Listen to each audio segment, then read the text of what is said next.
So you want to be the boss and start your own business? How hard can it be, right? Hi, I'm Kelly. Welcome to Tuesday's General Business Chat with Made in Business. Today we are going to be talking about going self-employed and what it takes to be the boss. But first, a quote from Robert Frost. So that quote is based on a true story, because you will never work harder than you will work for yourself. Harder than you have ever worked for any employer in any job, period. When you own and run the business, you are responsible for the whole shebang: the sales, the marketing, recruitment, retention, operations, and so on. But before you get really frightened and think this is not for me, they are all skill sets that can be taught and learned. You can learn how to write a press release. You can learn how to do your bookkeeping. You can learn how to use Twitter for business and schedule and automate tweets. And Made in Business One will work with you to help you learn these things to put them into your business. But before we even get into the nitty-gritty of that, I would like you to ask yourself whether you possess these 6 things, which in my opinion are so very important to anybody who already runs a business or anyone who's thinking about joining the League of Self-Employed. Cleaning is hard work physically, lots of bending, moving, shifting, and it's very repetitive tasks. Even if you are not planning on doing any physical cleaning work and are going to invest in a franchise or in a cleaning agency, you still need to be able to be very physically fit in order to keep up with the day-to-day running of your business, as well as have enough energy left over to be able to work on the theory and work on rather than in the business. You also need to be very mentally fit, because the dynamic and the perception of who you are, especially as you take on members of staff, will change. You also will be taking on an awful lot of information from a lot of different sources, so you need to have the type of brain that can take on a lot of information, process a lot of information, and does not get stressed out easily, because you will end up imploding. What do you want from your business? Who are you going to serve? What are you going to charge? Who are you competing against in that area? What are you going to specialize in?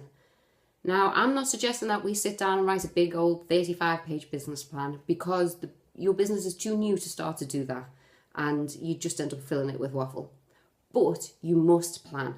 I will give you a link down below for a 1-page business plan that you can download from the website that will get you thinking about all of those things, because you wouldn't get in your car and set off on a long journey without a sat-nav or a map, would you people? No. You must have self-discipline, motivation, and commitment by the bucket load.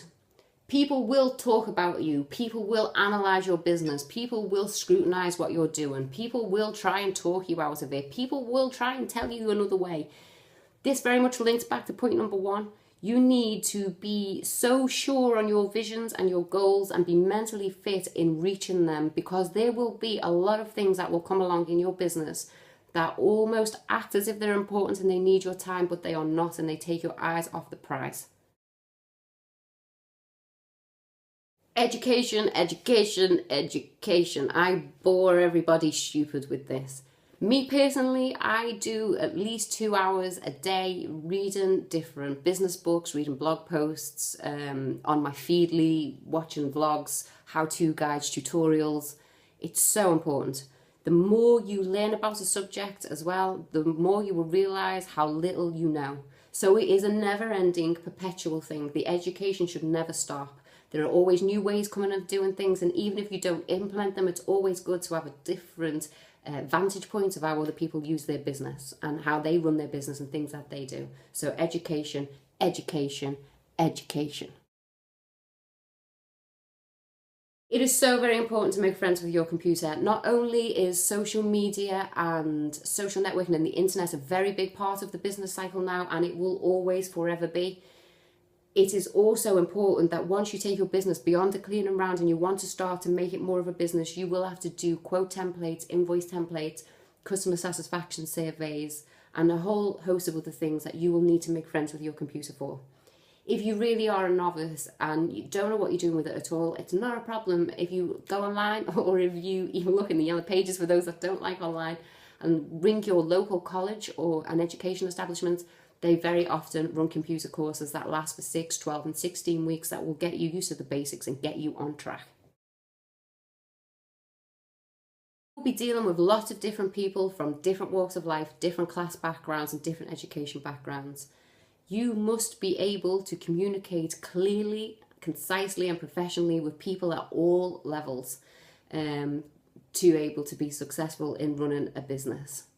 So there you have it. That's my very quick and condensed guide to the things that you need to run a cleaning business.